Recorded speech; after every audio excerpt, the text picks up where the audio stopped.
You ask Tiger to solve. This deals with linear equations with one unknown. The final result is x equals 9/5. Let's solve it step by step.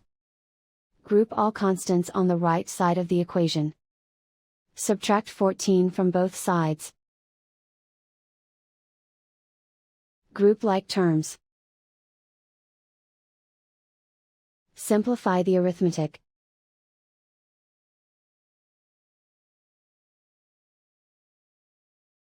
Isolate the x. Divide both sides by -10.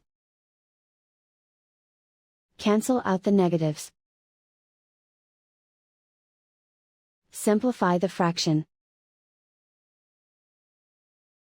Cancel out the negatives.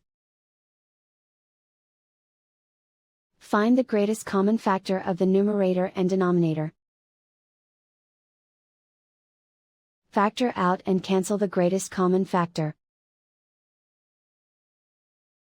And so the final result is x equals 9/5.